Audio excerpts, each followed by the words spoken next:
This is a brief video to explain the problem I'm having with the S&T M1903 safety with the SWIT Airsoft upgrade kit installed.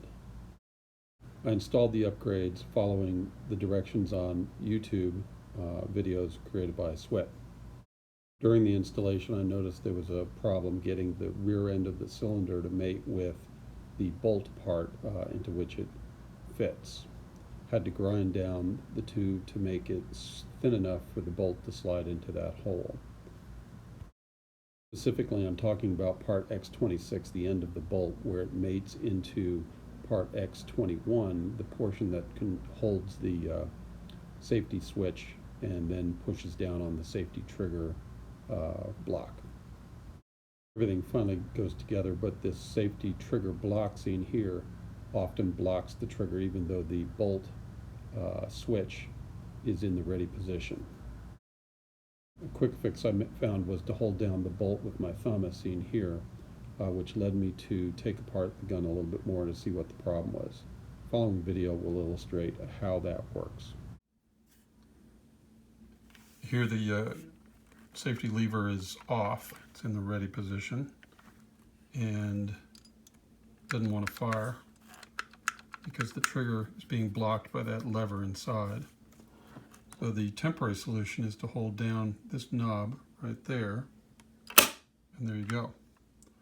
There's play here, as you can see. And if you hold down just a little bit, it does whatever is necessary internally to let it click out. So this is a temporary fix, but at least it makes the gun usable. You're just going to have to remember to grip. So on further inspection, I think this part doesn't mate up well, which allows it to move up and down, and takes the arm that should be reaching down and pressing the trigger switch out of contact. That's why holding the bolt piece down, that CO5 piece, will re-engage that and remedy it. What I have tried to do is tighten part L13, the bolt that enters the back of X26, tighten it down as much as I can so that it remains very firmly in one position. What I've noticed though is that after using the gun for a little while, those two things will move around enough to allow the problem to return.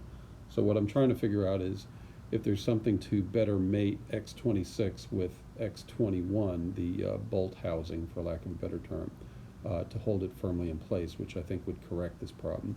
I have not, because I don't think it's the cause, I've not ground down anything to do with the actual arm that engages the trigger block. So that's my problem. Hope you can help.